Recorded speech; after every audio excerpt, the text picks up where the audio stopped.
Thanks for joining us today for Let's Talk Gut Health. This show is about inviting you to participate in a conversation with Dr. Phil Mack and I, where we talk about your real life health challenges and how gut health is often related to those challenges, like your digestion, your energy level, your brain fog, and digestive issues like constipation and diarrhea, things like that. Welcome, everybody. We invite you to join us weekly for our conversations. Terry pretty much summed it up. This week, we're going to talk about exhaustion. Why do you feel so exhausted? And what's the underlying cause or reason for exhaustion? So, Terry, in your experience, what types of things are patients complaining of, and how is it all related to gut health? So, a lot of times, what I see is people are overscheduling themselves. They're working a full-time job, they're having all these other commitments and on the go all the time, not giving that nervous system a chance to recoup. When we are overextending ourselves day after day after day, that takes a huge toll on our energy level and our microbiome. So all those little gut bugs are constantly adjusting to what type of environment they're in. If we're constantly stressed, that certainly is going to increase the pathogens in our microbiome. And then we're not going to feel as regulated as a result. When you think of the person who is constantly working, involved in many activities, a lot of times they have a hard time sleeping at night. They're waking up, not being able to fall back to sleep right away. I'm like looking at the clock and it's maybe 3 or 4 in the morning and they have to wake up between 5 and 6. Maybe they're going off to the gym, but before they go to the gym, they're fixing themselves some caffeine beverage. And we know that caffeine can be hard on the gut lining first thing on an empty stomach. Then they're having something to eat later on, and oftentimes it's a grab and go item that's not really strong fuel a lot of times for the microbiome. And it's this constant body being asked to do so many things, but the replenishing of it is being neglected, is what I'm noticing. How about you, Dr. Phil? What are you seeing with your clients? Well, it's a great question. And I think that in our society today, women and people in general are just thinking that it's the norm to kind of push through, even though they may not feel like doing it. It's like if you're not doing that, that there's something wrong with you if you're not pushing through. And people really aren't living their lives. They're not really focusing on sleep, stress management, nutrition, and they're grabbing food on the run. They're not really focused on living their life. So they're just continually pushing, driving, and eventually it catches up to you. So with some of my clients, I've noticed that their energy is low, they have lost their focus, and their gut health is really messed up. That ties to the gut-brain connection because the stress and poor choices with diet, like you mentioned, can affect our focus, brain health, create inflammation, and over time, it really has negative consequences on our health. We need to either crash or take a step back and say, hey, what is really going on? So, what I tell my clients is that it's important to look at the overall picture, schedule your time, and really step back and look at what's really important. Focus on things such as sleep and good nutrition for our gut health. And when you do that, everything else comes back. Obviously, there are things that we do as far as helping people manage their stress and helping people with their diets as far as what they're eating, not eating, and how to conserve their energy throughout the day. So you bring up a wonderful concept that people in general are just exhausted, and there's a tremendous tie-in to the gut-brain connection. For sure. Dr. Phil, I know you had been in a profession conventional medicine world where you were quite stressed out, correct? Yeah, absolutely. Working 60, 70 hours a week, not prioritizing sleep, living on caffeine and sugar. And eventually it affected my mood, my brain, and my gut health. Then I was able to really understand the pattern as to how things go together. Once I understood that, then everything changed. And I was able to help improve my overall health by just looking at nutrition and lifestyle factors, was able to get better, get off medications, and thrive. And now I can help other clients do the same thing. Yes. Similarly, with you, I know you were in a situation where you had an important role being a social worker, but you had quite a stressful job as well. And I know that you can tell us more about how that affected your life. I'll tell you, I too was in a very stressful job the last 4 years of my social work career, working the usually 50 to 60 hours a week and being so exhausted that weekends it was like a catch up to do chores, the laundry, get the yard work done, those kinds of things, grocery shopping. I would say that because of the workload, my social commitments decreased considerably because I simply didn't have the energy for entertaining. We would still go to events and things, but I didn't feel like I was thriving. I felt more like I was in survival mode because I was one of those people who was going to the gym between 5 and 5:30 every morning. I would drink my caffeinated coffee. Didn't realize that that wasn't a good thing to do on an empty stomach. To get to the gym, do my workout, start my work as soon as I could, and then I'd be working until sometimes 6 o'clock at night. Oftentimes, because of that, we would go out for dinner and get in the habit of doing that. And even though I was eating mostly salads when I went out for dinner, I still had gained weight.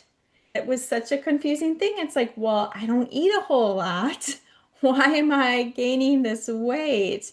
Right. Then I understood the connection between high cortisol and gaining weight around their midsection. So it was obvious that it was about the stress. So your stress goes up, the cortisol hormone increases, and people are not eating typically different, but they're gaining the weight. I remember being on a ketogenic diet for a long time, and I think I lost maybe 10 pounds initially, but it stayed the same then. There was just no give.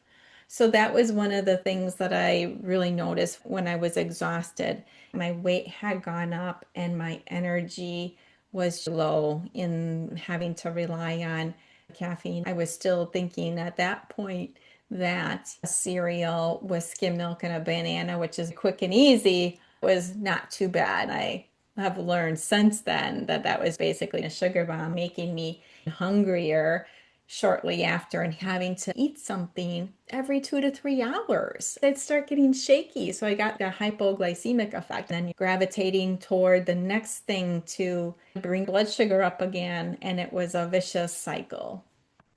Oh, for sure. You bring up a great point. Certainly, blood sugar balance is important. And when we're stressed and we're reaching for those ultra processed foods, we're not sleeping well, and therefore our hormones go, go, go. And we're looking for the next big hit for dopamine, basically looking to sugar, caffeine, energy drinks, and things like that to get through the day. The blood sugar issue is important because not eating right when you actually break your fast, having a substantial amount of protein, 20 to 30 grams of protein for your first meal is important, along with healthy fats. That's something that we really should start our day with. And if we're not doing that and we're eating these processed foods that have a higher glycemic index, then several hours later, we're going to feel the crash and we're going to need to eat again. I had a situation when I was officiating a game with one of the players. He was eating this protein bar, which was healthy, and some other type of Gatorade-like product.